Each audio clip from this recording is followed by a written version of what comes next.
Michelle Armstrong is our next presenter, and she has she's interviewed parents with autistic children and their experience of faith and with the church. She has a lot of interesting and relevant data to share with us. So, thank you, Michelle.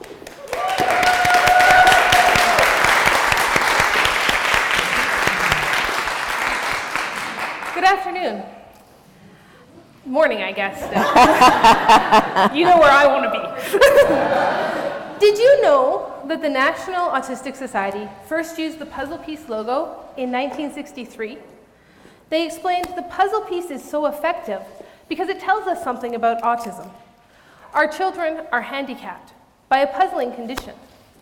This isolates them from normal human contact, and therefore they do not fit in. Since then, this interlocking, multicolored puzzle piece has become the international symbol of autism, and its significance has become multifaceted. For some, it represents the mystery and complexity of the disorder. For others, it represents the mechanical nature of an autistic person's thought process. And the bright colors are said to represent hope. My project took root as I transitioned to school from working as a child development specialist.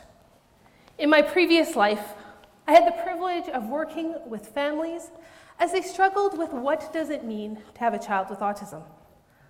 I watched parents question if and how their child could engage the church. I helped parents create pictures about church for communication purposes, wrote social stories about going to church, and aided parents in accessing resources to tell biblical stories to children who would not sit still for 5 minutes. I also had the personal experience of taking a child with special needs to church. This opened my eyes to what it was like to have a non-typical child, and the challenges, like running up to the chancel to blow out the Christ candle, becoming overstimulated by the number of people in the sanctuary, or vocalizing at less than traditional times. I also saw the potential benefits for the child and the congregation. While the church has gotten better at accommodating physical disabilities, looking around most congregations, there seems to be a lack of people with cognitive, developmental, and social disabilities, especially those that are more severe. Driving this project is my desire for the church to be a welcoming place for the families that I worked with, and others like them. One of the first steps to this goal is to learn about the current experience of families with autism. This study explores the topic of autism, faith, and the church through the eyes of parents. My research question was twofold. How do parents engage their faith, and how do they experience the church? So what is autism? Autism is a neurodevelopmental disorder that has 3 broad diagnostic criteria. The first is communication deficits. Second, restrictive interests or repetitive behaviors, and deficits in social skills. Autistic disorder, often referred to as autism, resides at the intersection of these 3 criteria. Autistic disorder, however, is part of a wider group of developmental disorders. Asperger's, which is sometimes referred to as high-functioning autism, is characterized by a lack of social skills and restrictive, repetitive behaviors. But these people do not experience the delays in language development or cognitive impairment.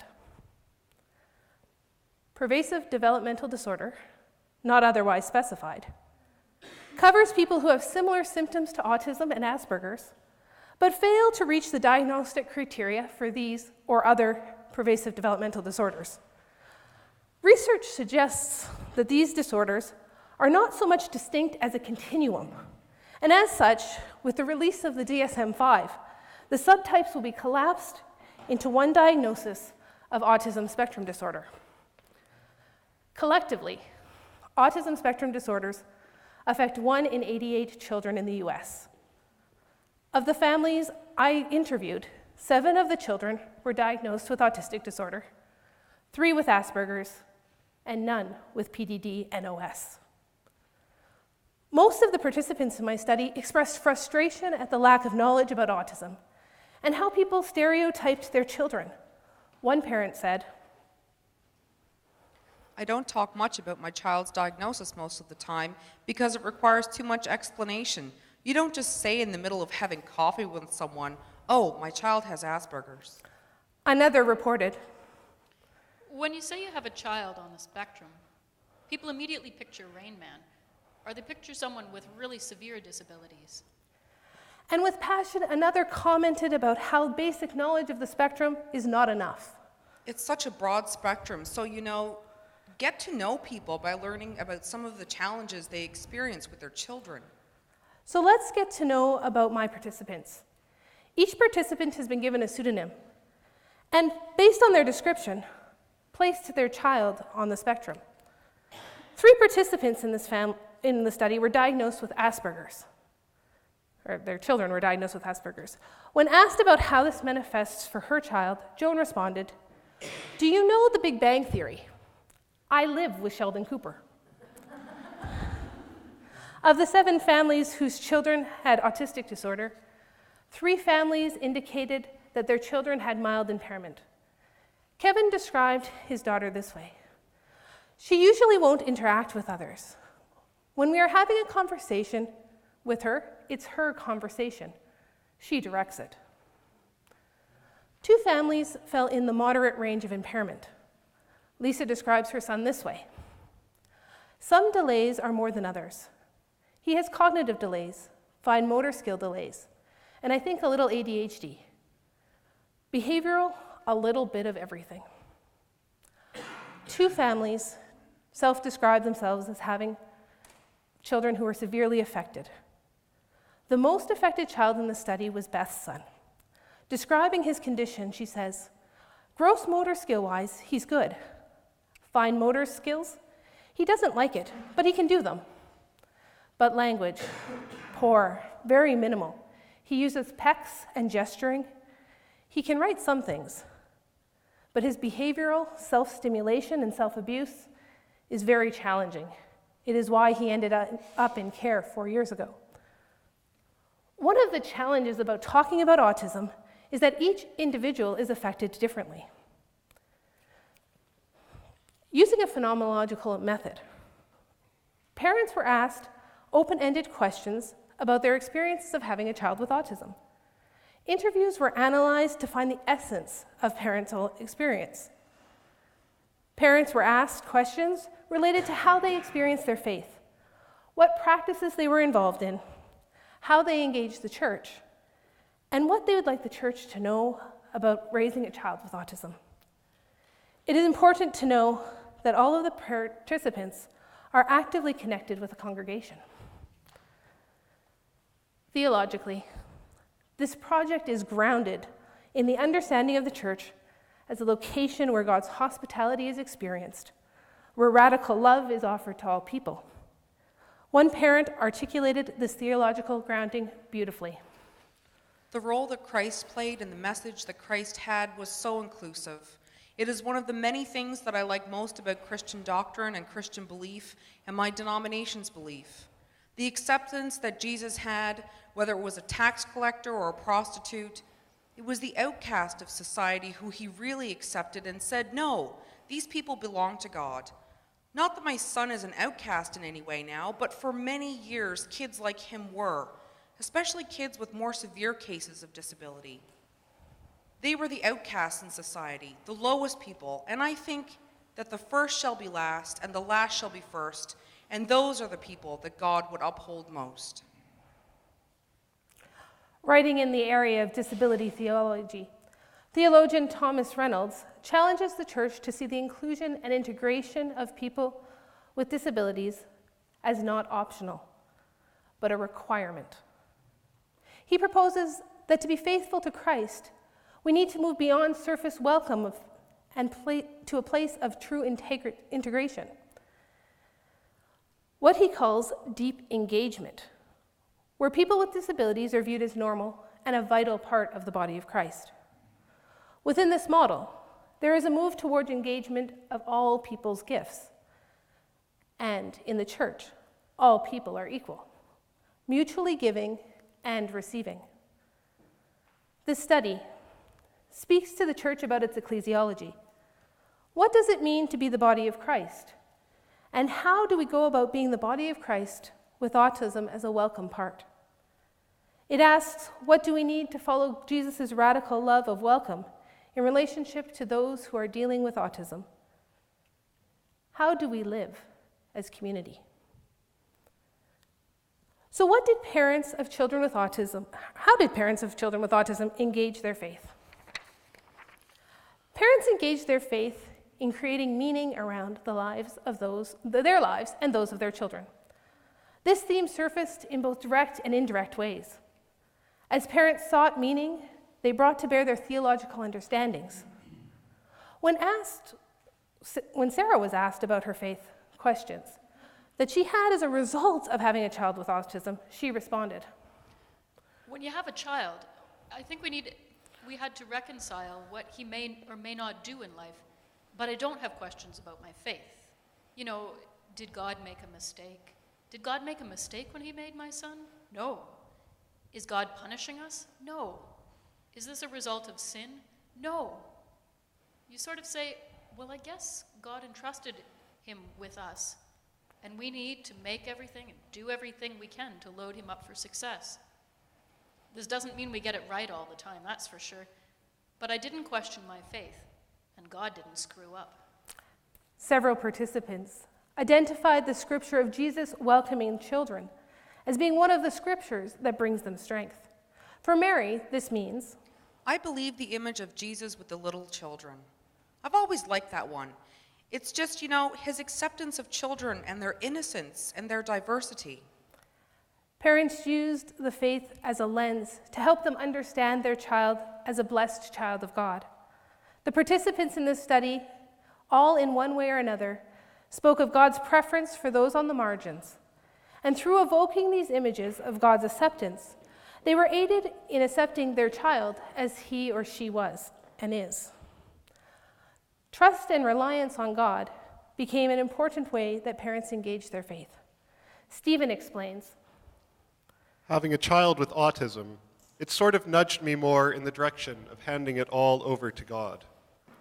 In my life, I haven't really been made to feel that perhaps somebody else was, or something else is, responsible for giving my life direction and meaning. But having a child on the autism spectrum, really, really sort of brings that whole aspect of faith and relationship with God front and center. To this, Sarah adds, There you are, just crying out to God for help. Like, what do I do with this? We have to trust God in situations where we really don't know what to do. We have prayed for people and resources and wisdom. At the end of their own personal resources, parents come to God in hope and trust that God has a plan.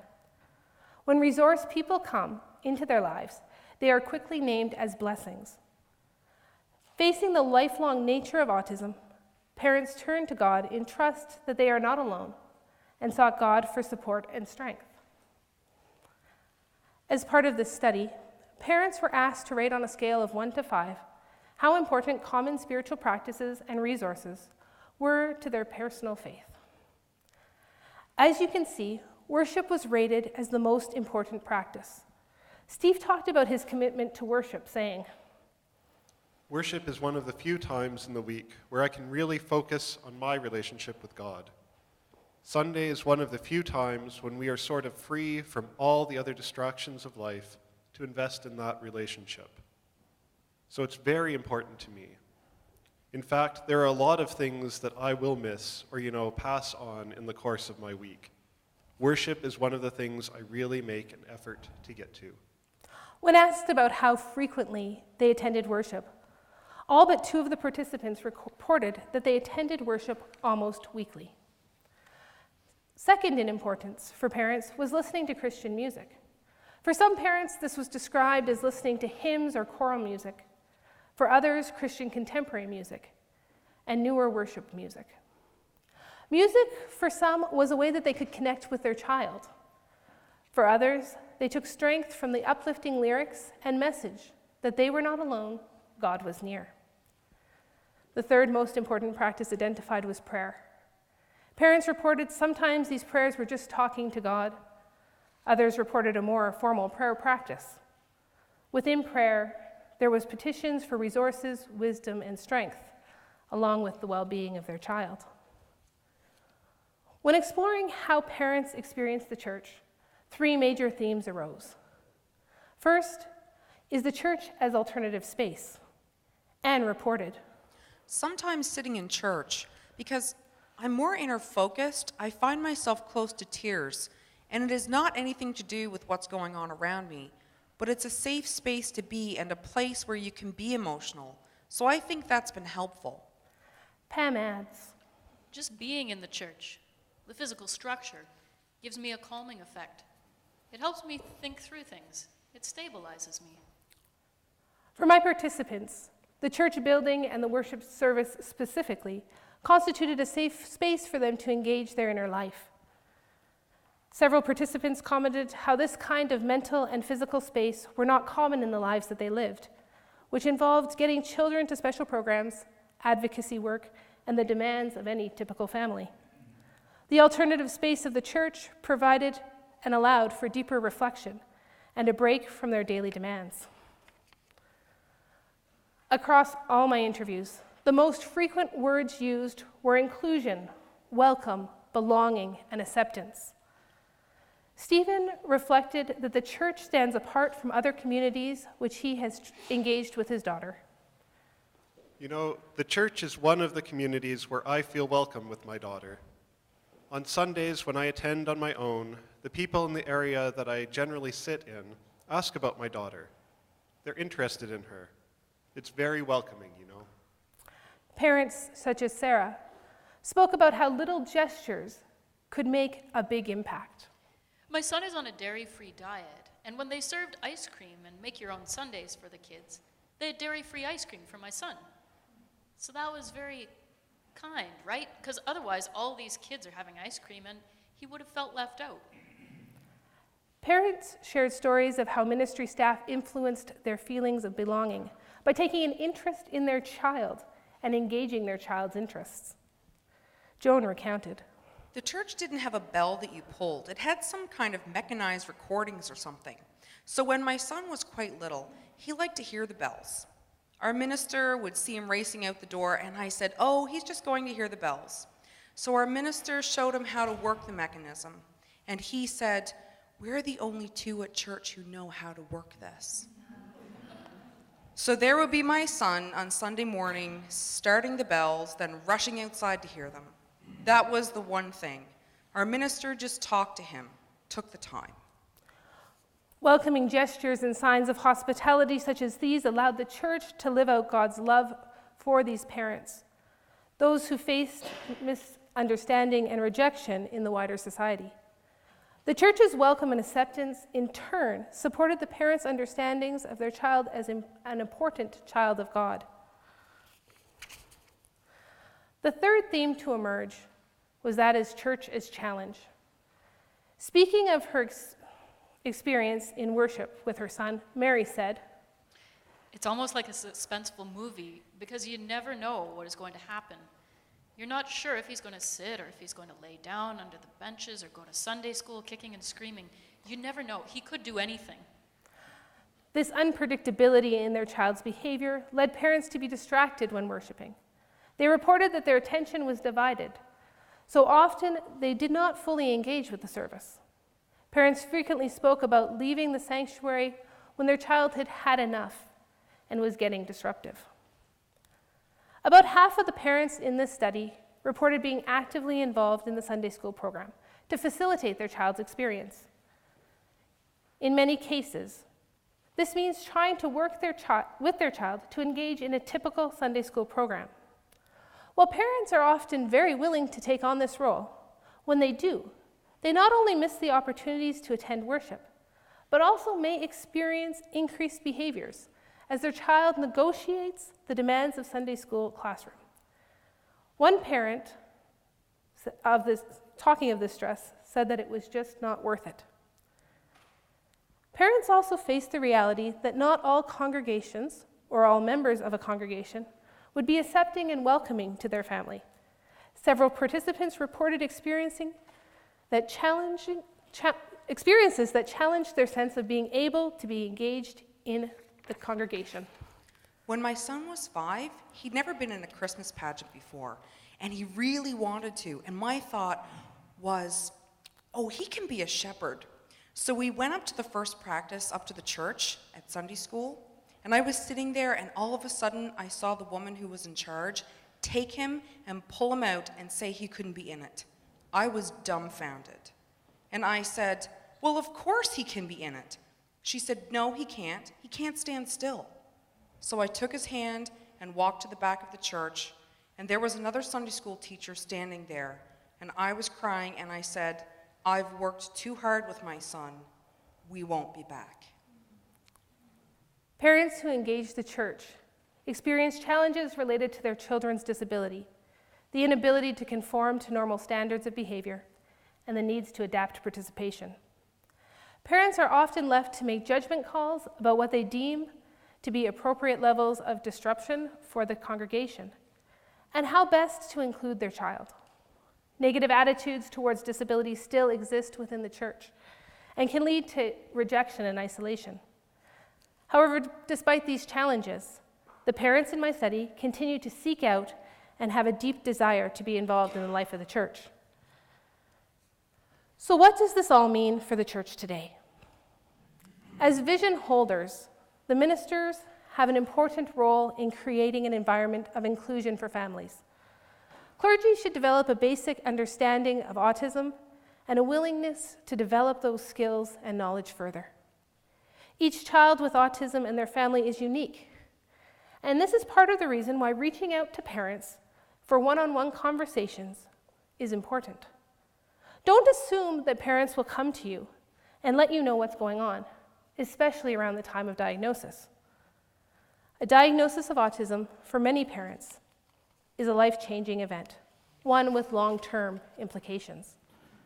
If congregations are supportive and skilled at integrating people with special needs, we need to advertise in the community to let people know that we are here and that you are welcoming. It is important to remember that the need for support and care may be ongoing, but the nature of that support is likely to change over time. When ministering to and with parents who have children with autism, remember that there is no one-size-fits-all engagement. Congregations need to find ways to engage parents, their children, and the rest of the community together so that they can bless each other. Congregational education is vital. Helping the congregation ground their understanding of hospitality in the gospel. But avoid focusing solely on images that involve just children. For though autism starts in childhood, it is a lifelong condition. And as one participant put it, these children grow up.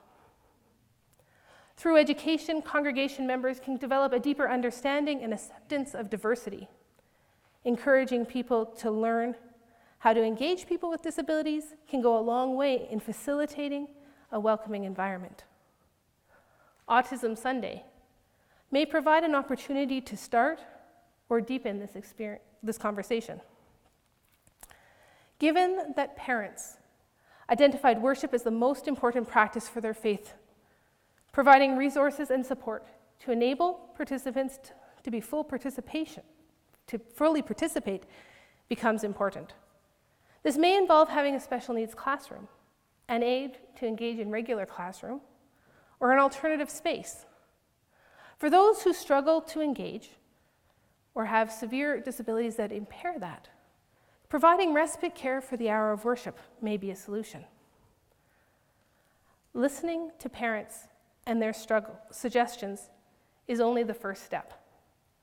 Taking action and acknowledging their concerns, we might not be able to provide everything that their child may need, but it's important to do what we can, Even little things can make a big difference. Finally, and I think most important, we need to engage people with autism and those affected by autism from our hearts and provide opportunities for them to give from their hearts. This will help create ministry that is not about how and what, but about being, which even a child with autism can engage. As the church engages autism, lives are changed. Let me end with one last quote. I found we searched out a community for our son, but what has happened is we have this community as a family, and we have grown. Thank you.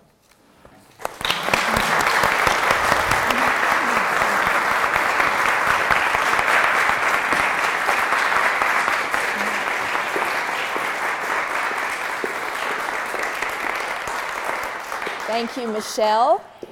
I found these quotes from your dad to be very, very full of wisdom, but also ways in which that stretch us as a Christian community. So, questions for Michelle.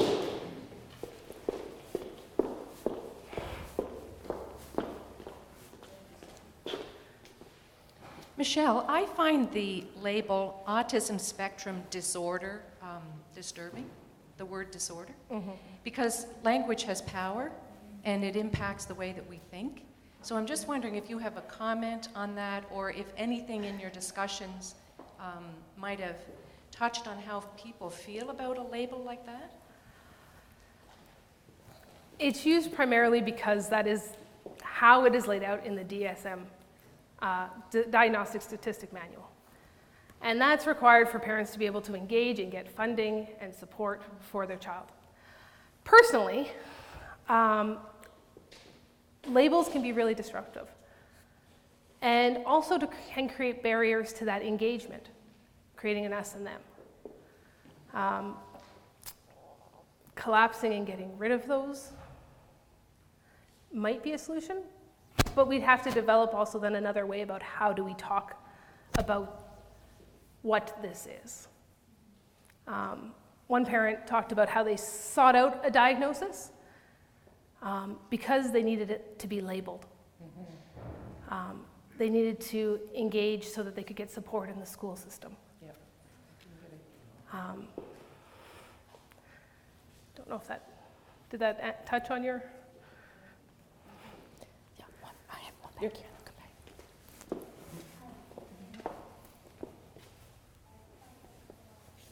Michelle, just briefly to say that DSM-5, I think, is going to do a little bit better in terms of diagnosing autism and autism spectrum disorder. And I really appreciate the point that pros and cons of any label, sometimes it can be reassuring for parents to know that they're just not getting it wrong and being bad parents, that there really is, an issue that needs additional support. And it sounds as if the type of support you're proposing is precisely what's needed. And for those of you who don't know, the DSM-5 is coming out this May, or is it June? May. So some of these changes on how autism is diagnosed and how it's called and talked about will shift slightly. And this does impact the parents who have children who are on the spectrum.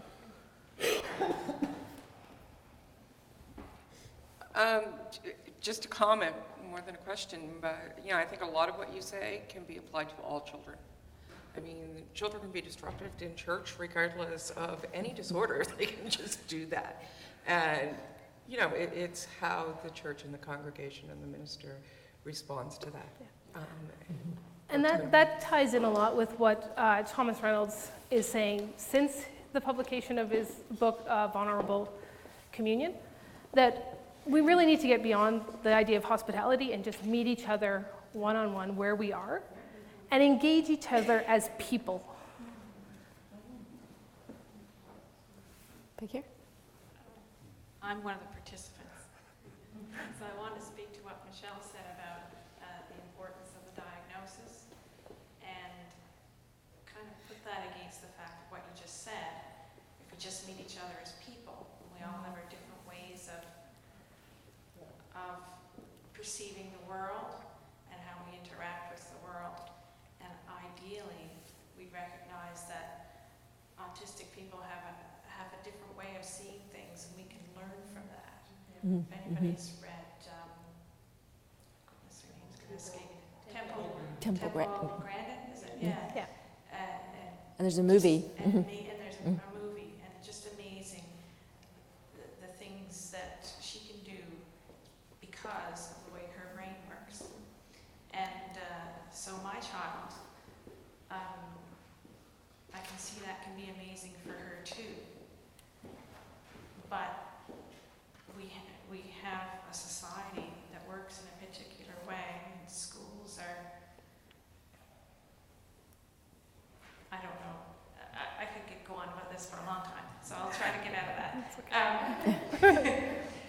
But in order to know something about what's going on inside her head and what can be useful to help her understand us and to help us understand her, having the diagnosis of autism gives us some of that, some tools that have worked with other children with similar challenges. And so it's a great thing for us, even though it's a label. It's very useful. Yeah. And I mean, ideally, as Christians, we're called to this higher vision of the kingdom of God. And if we were truly and fully living that out as a society, we wouldn't have to have the accessible parking spots, because we'd leave them for people who would need to be closer. So the same thing is applicable as we're engaging autism. Right now, we're not at that place, so we need some of those supports to help us along the way. Thank you very much for sharing that with us and for being here as a participant. I saw several questions over here. Thank you, Michelle. You talk a lot about, and your participants speak a lot about, a deep engagement, a heart engagement, and that the ministry happens in the congregation with the congregants as well as the minister. Have your participants mentioned any examples of how that has happened? I wasn't able to put these slides in the presentation because I ran out of time, so thank you. There was another story told of a different Christmas pageant where the son, they do a cantata type thing, the son really liked to sing. And so they had this pageant, and they had the son off in the corner, and through the entire cantata, he was going along, bopping and moving, distracting, playing with his glasses, singing everything, even though he was only supposed to sing certain things. And it came to his one-liner, because each kid had a one-liner. And he came up to the mic and sung his verse to Jesus. And then went back, and he sung it beautifully. And there was not a dry eye in the house.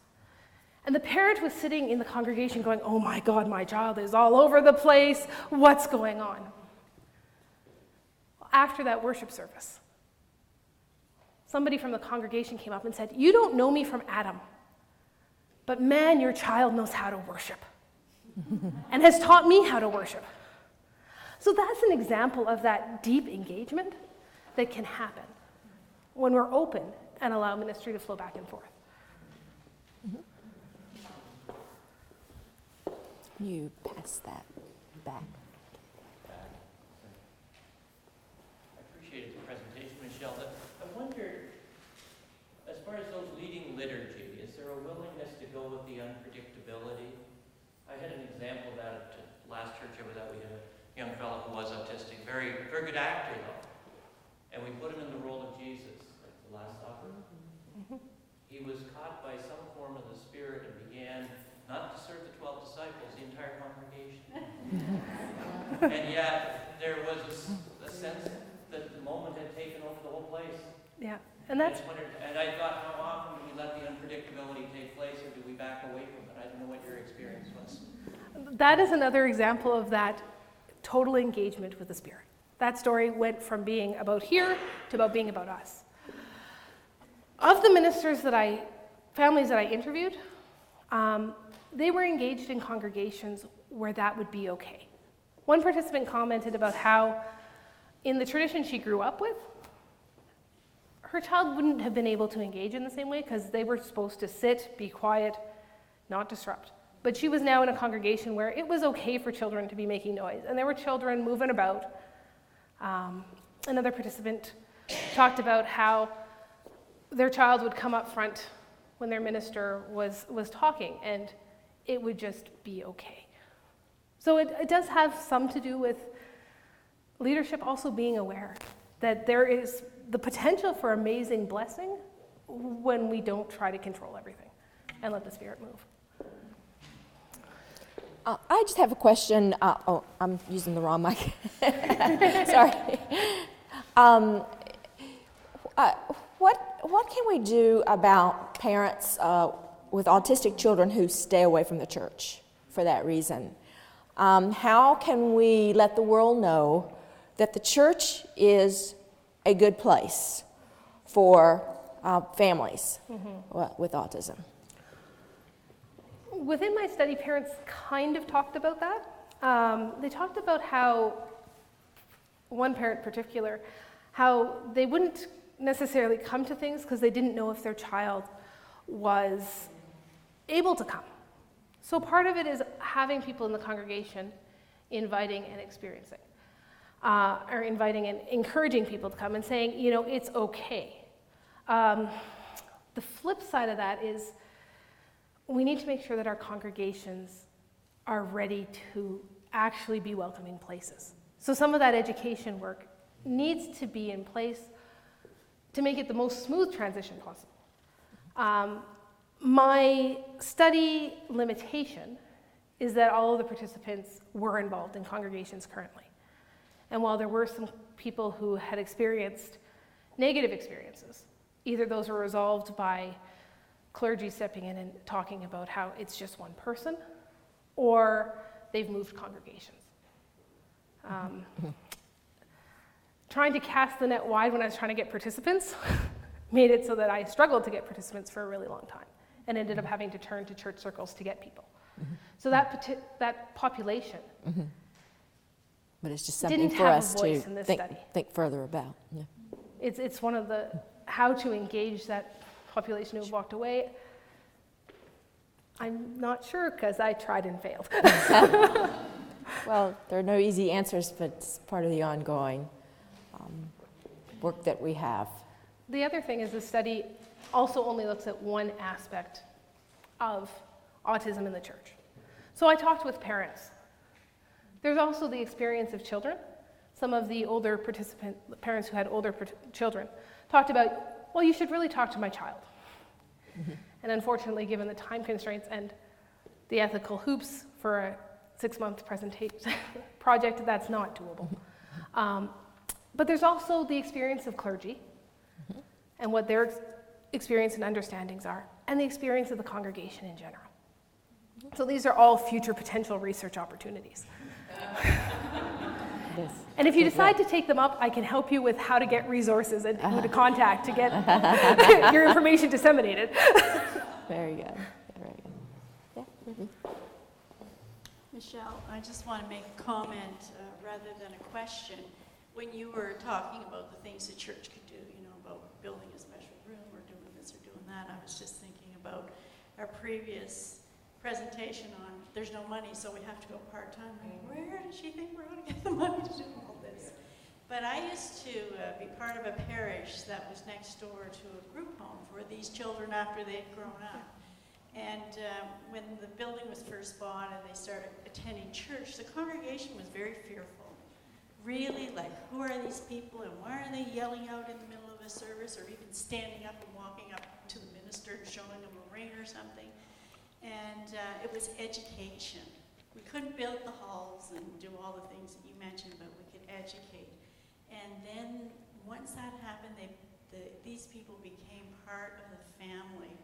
And their parents weren't there, but had they been, they would have been able to participate in worship because the congregation took over the caring as well. So, you know, for us that won't have money, that's a consideration to really look at. Definitely. And that ties into one of the things that one of my participants said around, we can't do it all, and other people saying, it takes a child or congregation to raise a child. So parents who are coming, who are tired, who have been up at 3 o'clock in the morning, cleaning feces off the wall because their child is a smearer, who are coming to church burnt out, to be able to have a community where they know that that child is safe and engaged, and that there are people that love and care for them, is the vision that I have for our church. Well, thank you very much, Michelle. Important work and research. Do we have time for one more? Yes. There was a. Oh, I'm sorry. We do have one. I missed you. Michelle, the age range was quite broad. The children that parents you talked to.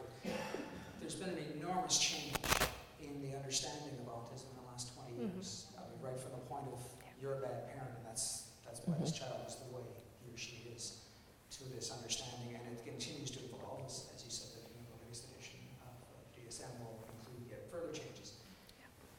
When you talk to the parents of the children who were in their 20s, did they reflect that at all? The experience that they may have had when their children were quite young 15 years ago compared to what they see today, and positive, negative changes that are going on?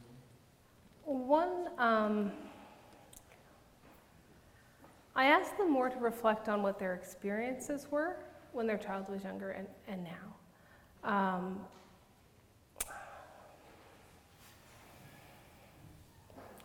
The 17-year-old was at the point where there was resources starting to come in, and they talked about how they were the first ones and they had to educate people, even people in the school system, about how to engage. So there was a lot more trail breaking, and people said, well, people know more about autism now, but they don't necessarily have a complete picture. They still think of Rain Man or a child flapping their hands in a wheelchair. So they didn't really touch on that, but kind of.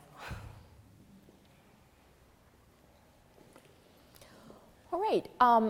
We are going to break for lunch at this point, and you can just go right up to the cafeteria for a $3 lunch. But before we go, I've invited Reverend Deborah Burleson to come and offer blessing and grace for our meal. Thank you, Michelle.